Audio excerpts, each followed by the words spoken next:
আসসালামু আলাইকুম এভরিওয়ান, কেমন আছেন সবাই? আশা করি সবাই ভালো আছেন। সিম্পল কুকিং বাই আশাতে সবাইকে স্বাগত জানাচ্ছি। আজকে আমি আপনাদের মাঝে দারুণ মজাদার একটি নাস্তার রেসিপি শেয়ার করব, যা খেতে খুবই দুর্দান্ত, খুব ঝটপট তৈরি করা যায়। আশা করি অবশ্যই আপনাদের ভালো লাগবে এই সিম্পল নাস্তার রেসিপি। চলুন এবার মূল রেসিপিতে যাওয়া যাক। নাস্তা তৈরি করার জন্য প্রথমে আমি নাস্তার ভেতরের কিমাটা তৈরি করে নিচ্ছি। তার জন্য চুলার মধ্যে একটি প্যান বসিয়ে দিলাম। এবার প্যানের মধ্যে অ্যাড করে দিব 2 টেবিল চামচ রান্নার তেল।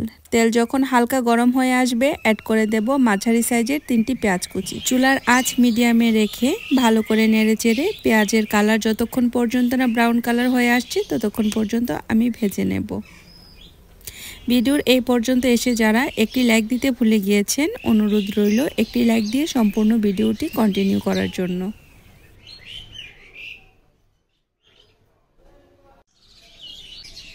পেঁয়াজের কালার যখন কিছুটা ব্রাউন কালার হয়ে আসবে তখন এখানে অ্যাড করে দেব 1 চা চামচ রসুন বাটা, 1 চা চামচ আদা বাটা। আদা রসুন অ্যাড করার পর ভালো করে নেড়েচেড়ে 2 মিনিট পর্যন্ত আদা রসুন পেঁয়াজ ভেজে নেব। এতে কিন্তু আদা রসুনের যে কাঁচা গন্ধ আছে সেটা চলে যাবে। আদা রসুন 2 মিনিট ভেজে নেবার পর এবার এখানে অ্যাড করে দিব 1/4 কাপ পানি। পানিটা অ্যাড করে আবারও ভালো করে নেড়েচেড়ে মিশিয়ে নেব। এই পানিটা দেওয়ার কারণ হলো এখন যে আমি গুঁড়া মশলাগুলো ব্যবহার করব এতে কিন্তু মশলাগুলো পুড়ে যাবে না, সেজন্য আমি পানিটা ব্যবহার করে নিয়েছি। এই পর্যায়ে এসে অ্যাড করে দেব 1 চা চামচ হলুদ গুঁড়া, 1 চা চামচ লাল মরিচের গুঁড়া, 1 চা চামচ টালা জিরার গুঁড়া। অবশ্যই টালা জিরার গুঁড়াটা এখানে ব্যবহার করবেন। অ্যাড করে দেব 1 চা চামচ ধনিয়ার গুঁড়া আর অ্যাড করে দেব 1 চা চামচ গরম মশলার গুঁড়া। গরম মশলা এখানে এলাচ, দারচিনি, লং সব কিছু মিলিয়ে তারপর কিন্তু আমি ব্লেন্ডারে ব্লেন্ড করে নিয়েছি। এই গরম মশলাটা এখানে অ্যাড করে দিয়েছি। তারপর অ্যাড করে দিয়েছি স্বাদমতো লবণ। সবগুলো উপকরণ ভালো করে নেড়েচেড়ে রান্না করে নেব। এই পর্যায়ে কিন্তু চুলার আঁচ মিডিয়াম আছে। মশলা কিন্তু একদম হাই হিটে রান্না করা যাবে না, এতে কিন্তু মশলাটা পুড়ে যাবে। 5 মিনিট পর্যন্ত মশলাটা ভালো করে কষিয়ে নিয়েছি। এবার এখানে অ্যাড করে দেব চিকেন কিমা। এখানে 250 গ্রাম চিকেন কিমা অ্যাড করেছি। ও আচ্ছা, একটা কথা বলতে ভুলে গিয়েছি, চিকেন যে কিমাটা করেছি একদম কিন্তু মিহি কিমা করিনি, ছোট ছোট টুকরা করে এই কিমাটা করেছি। এইভাবে কিন্তু খুব সহজে কিমাটা তৈরি করা যায়। ছুরির সাহায্যে খুব সহজেই আমি কিমাটা তৈরি করে নিয়েছি। এ পর্যায়ে এসে 1/4 কাপ পানি আবারও অ্যাড করে দিয়েছি। তারপর ভালো করে নেড়েচেড়ে মিশিয়ে নিচ্ছি। এতে চিকেনটা খুব সুন্দর করে সেদ্ধ হয়ে যাবে। এই পানিটা কিন্তু থাকবে না, এই পানিটাকে সম্পূর্ণভাবে শুকিয়ে নিতে হবে। অ্যাড করে দিচ্ছি 3-4টি কাঁচামরিচ কুচি, অ্যাড করে দেব 1 চা চামচ কালো গোলমরিচের গুঁড়া, অ্যাড করে দেব 1/2 চা চামচ মেথি পাউডার। এই মেথি পাউডারটা অ্যাড করলে কিন্তু ফ্লেভারটা খুব সুন্দর আসে। তারপর অ্যাড করে দেব 1/2 চা চামচ টেস্টিং সল্ট। আপনারা চাইলে কিন্তু টেস্টিং সল্টটা স্কিপ করতে পারেন, তবে টেস্টিং সল্ট অ্যাড করলে কিন্তু এই নাস্তার স্বাদ কিন্তু দ্বিগুণ বেড়ে যায়। এবার ভালো করে নেড়েচেড়ে রান্না করে নেব যতক্ষণ পর্যন্ত না পানিটা একদম শুকিয়ে আসছে ততক্ষণ পর্যন্ত। এভাবে কিন্তু মাংসের কিমা রান্না করে নরমাল ফ্রিজে কিন্তু বক্সে করে রেখে দিতে পারেন। বাসায় যখন মেহমান আসবে ঝটপট করে নামিয়ে কিন্তু আপনারা যে কোনো নাস্তায় এই কিমাটা ব্যবহার করে নিতে পারেন। কিমাটা কিন্তু একদম পারফেক্টলি শুকিয়ে গিয়েছে, আমি চুলা থেকে নামিয়ে নিচ্ছি। এবার নাস্তাটা তৈরি করে নেবার পালা। তার জন্য একটি মিক্সিং বোলের মধ্যে নিয়ে নিচ্ছি 1.5 কাপ ময়দা। তারপর এখানে অ্যাড করে দেব স্বাদ মতো লবণ আর অ্যাড করে দেব 2 টেবিল চামচ রান্নার তেল। আপনারা চাইলে কিন্তু আটা দিয়েও করতে পারেন, তবে ময়দা দিয়ে করলে কিন্তু এই নাস্তাটার স্বাদ খুব ভালো আসে। এবার তেল ময়দা ভালো করে ডলে ডলে মিশিয়ে নেব। তেল ময়দার সাথে যত সুন্দর করে মেশানো হবে নাস্তাটা কিন্তু ততটাই ক্রিস্পি হবে, খাস্তা হবে। একদম মুঠি করলে যেন মুঠু হয় ঠিক এভাবেই কিন্তু মিশিয়ে নিতে হবে। এবার অল্প অল্প পানি দিয়ে একটি ডো তৈরি করে নেব। আমরা যেভাবে পরোটার ডো তৈরি করি ঠিক সেভাবেই ডোটা তৈরি করে নেব, তবে এই ডোটা কিন্তু একটু শক্ত হবে। পানিটা একবারে অ্যাড করা যাবে না, সেজন্য অল্প অল্প করে পানিটা অ্যাড করলে কিন্তু পারফেক্টলি একটি ডো তৈরি হবে। ডোটা যত ভালো মাখা হবে নাস্তাটা কিন্তু তত সুন্দর হবে। ডোটাকে 5 মিনিট পর্যন্ত ভালো করে মাখিয়ে নিয়েছি। এবার মাখিয়ে নেবার পর 10 মিনিটের জন্য রেস্টে রেখে দিব। 10 মিনিট পর আমি আবারও 2 মিনিটের জন্য ভালো করে মেখে নিচ্ছি।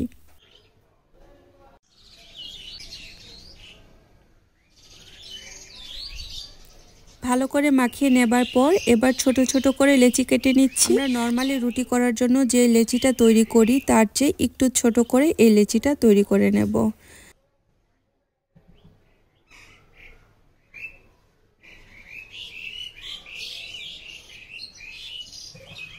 এবার এই ডোটা দিয়ে একটি রুটি বেলে নেব।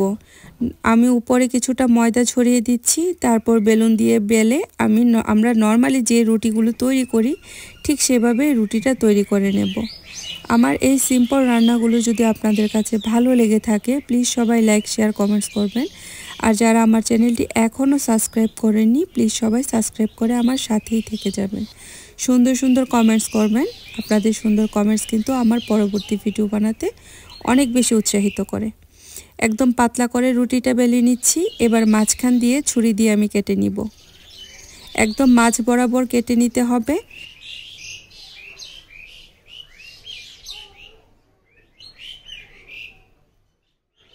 রুটিটা মাঝ বরাবর কেটে নেবার পর এবার কিছুটা পুর আমি দিয়ে দিচ্ছি এক সাইড করে। তারপর আমি সাইড দিয়ে একটু পানি লাগিয়ে নিব যেন পুরটা বের হয়ে না যায় ভাজার সময়। এবার এক সাইড দিয়ে টান দিয়ে মুখটা বন্ধ করে দেব। শুধু মুখ না, চারপাশ চাপ দিয়ে দিয়ে বন্ধ করে দিতে হবে যেন ভিতর থেকে পুরটা বের হয়ে না যায়। তারপর আবারও আরেকটা ভাঁজ দিয়ে দিব। এভাবেই তৈরি করে নিন। খুব সহজভাবে সমুচা খুব সিম্পলভাবে তৈরি করা যায়। ঝটপট বাসায় তৈরি করে নিতে পারেন এই সমুচাটা। আসছে রমজান মাসে কিন্তু আপনারা এই সমুচাটা তৈরি করে ডিপ ফ্রিজে সংরক্ষণ করে রেখে দিতে পারেন 1 মাস। আপনাদের বোঝানোর সুবিধার্থে আমি আরেকটা সমুচা তৈরি করে দেখাচ্ছি, প্লিজ আপনারা দেখেই বুঝে নেবেন। আমি কিন্তু রুটিটার মাঝ বরাবর কিন্তু পুরটা দেইনি, এক সাইড করে পুরটা দিয়েছি। তারপর এক কোণা দিয়ে টান দিয়ে প্রথমে মুখটা সিল করে দেব। মুখ সহকারে চারপাশ ভালো করে সিল করে দিয়ে আমি আরেকটি ভাঁজ দিয়ে দিব। এভাবেই সমুচাটা খুব সহজেই তৈরি করে নিন। এবার সবগুলো সমুচা আমি এভাবেই তৈরি করে নিব। তারপর আপনাদেরকে দেখাবো কিভাবে ডিপ ফ্রিজে আপনারা সংরক্ষণ করে রাখতে পারেন।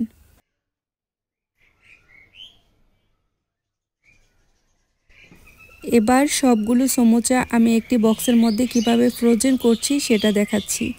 একটি বক্সের মধ্যে একের উপর এক সবগুলো সমুচা রেখে দিব। এভাবে রেখে দেওয়ার পর এর উপরে আরেকটা পার্ট রাখার জন্য একটা টিস্যু ভাঁজ করে এর উপরে আমি রেখে দিচ্ছি। এই টিস্যুটার উপর কিছুটা সমুচা আবারও রেখে দিব। এভাবে আপনারা একটি বক্সে কিন্তু অনেকগুলো সমুচা সংরক্ষণ করতে পারেন। এটা যখন শক্ত হয়ে যাবে তখন যখন টান দিবেন একে একে কিন্তু সবগুলো সমুচা খুলে আসবে।